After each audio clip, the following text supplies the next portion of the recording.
My name is Tonya Khouy, and this is this week's Acumen Media Report. It's called Scratch the Surface, Derated This Country. I wanted to be cheerful, but I got derated. Derated, what does it mean? When your expectations are so low and they're still not met. Eskom has been ridiculous this week. You may be experiencing power outages that extend for hours and hours, but imagine how it is in the rural communities. This week, with most of my team based in Joburg, we had cancelled meetings while the team tried to drive from town to town looking for critical charge stations. Dololo, derated. Here in Sodwana, the heart of rural KZN, we experienced a disco. Without exaggeration, the electricity would turn on and off at least 10 times in every minute, creating a rave experience that turned into a rage experience. Living in this area, one would be foolish to run a company without a generator. I have one, and I'm eternally grateful that our landowner has a very large one, but in order for generators to kick in, you shouldn't have power. Eskom found a gap in our system. We got derated. So instead, we were faced with surging appliances and the inability to see our own resources, to use our own resources to fix an Eskom problem. I'll tell you a secret. Well, it's not a secret, it's a fact. Over my many years in media, I've had the honor of meeting people that have either worked in senior positions in Eskom or know so much about the organization they might as well have worked there. They all agree, without question, Eskom is able to provide uninterrupted electricity to the entire country by doing two simple things. One, having enough supply, and two, having enough backup if they don't have enough supply. It's that simple. That's their opinion, and it's a professional one. What's mine? Well, I have a question. See that great big yellow ball in the sky? Feel that wind rip across the trees? Why is Eskom still part of our conversation after 30 years? Why aren't they the guys who supply other countries and not ours? I lived in East Africa for a long time, and there is a fundamental difference. They accept their power supplier is useless, and they reinvent it to make things work. Cellular phones, laptops, and even fridges are solar powered. I'm not talking about solar panels on the roof. I'm talking about an extension cord that you plug in and leave in the sun. Why are we derated? Because it suits the empty coffers, that's why. It's another way to burn cash. Well, I suppose that, and that Zuma sold us out to the Russians. Talking about Lazarus Zuma, the prayer meeting was a laugh, eh? I wonder what God thinks when Ace and Carl step up to pray for Obaba. I wonder what God thinks when a man of the cloth tells supporters, aka looters, that Zuma should defeat Ramaphosa and save the ANC. He also said Zuma was the chosen one. Yes, that happened.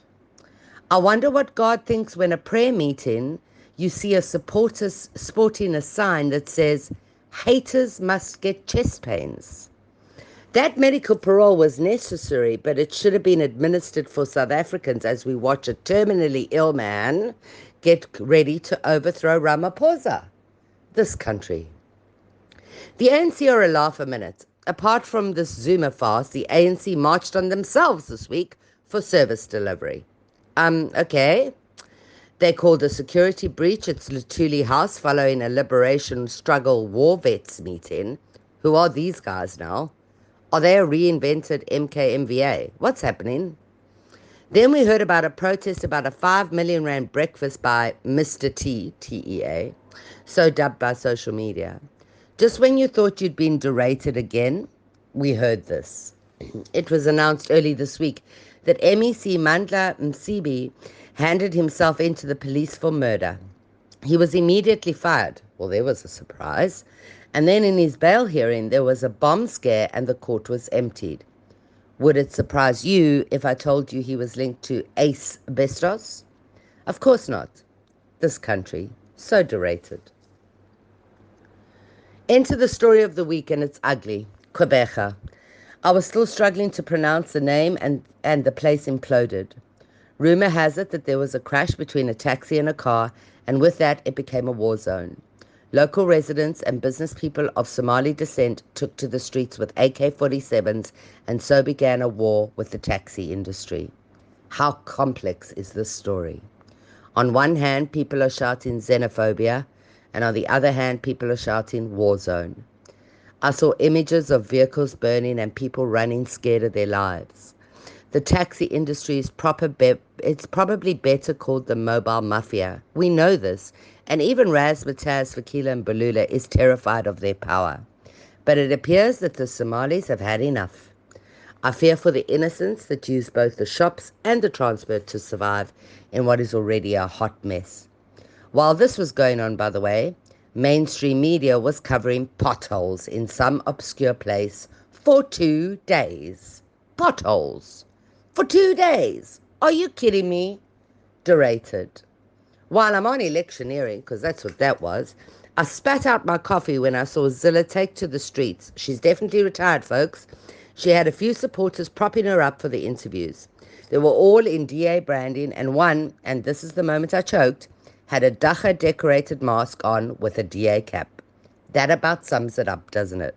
A confused voter who got a cap. The dacha party came out with their mayoral candidates, and I was amused by my friend and colleague Eben Janssen standing for mayor. Then I thought about it. He was competent and always present when I worked with him at the SABC, and even if it was goofed, you'd never have known it, so why not? At least they know they have one voter, that guy with the DA cap. This country is so derated. Just moments after this, the Freedom Front Plus said that they side with the independence of the Cape. Do they know that Khayelitsha is part of that? Or are we seeing a DA Freedom Front Plus coalition in the making? Their country? The serial killer Rosemary Ndlovu's trial came to a close with a set of questions from the judge. He was grilling the defense about blatant lies in Nomia's testimony. I watched a short interview with her sister who had just escaped death at the hand of Nomia, and her story was so tragic. I know all about sibling rivalry, but this is next level. I think the youth call it extra. I hope she gets pushed into the darkest corners of hell for the lives she took for financial gain. In case you forgot, we're still in a pandemic, except now COVID is an election card.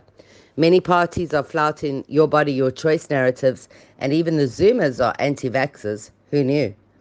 This amidst large corporates making vaccination mandatory and the public pushing back much harder than they do when they vote. Shake my head, this country. Let me cheer you up with a viral video of a man trying to pet a tame warthog. There's no such thing, by the way. The video proved that you really shouldn't pet wild animals. A lifeless lesson right there.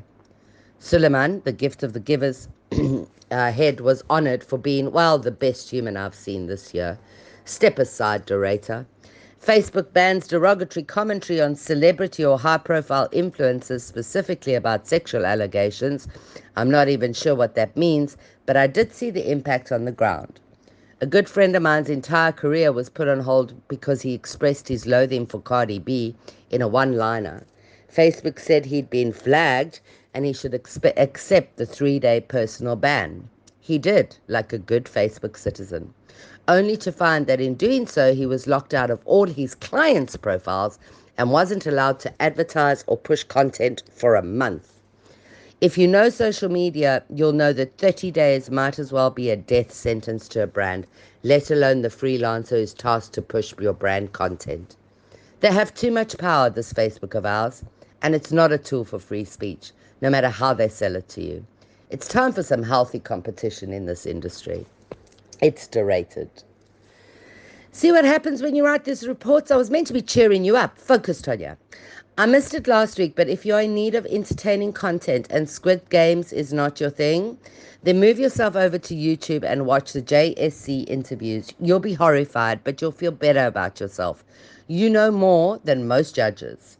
I'll end on this. If you ever are feeling old and weary, William Shatner went to space. The things media will make you watch. What are they preparing us for? Star trekking across the universe on the Starship Enterprise under Captain Kirk. Maybe we should stick with Durator, hey? I'm Tonya Khouy, and this is this week's Acumen Media Report.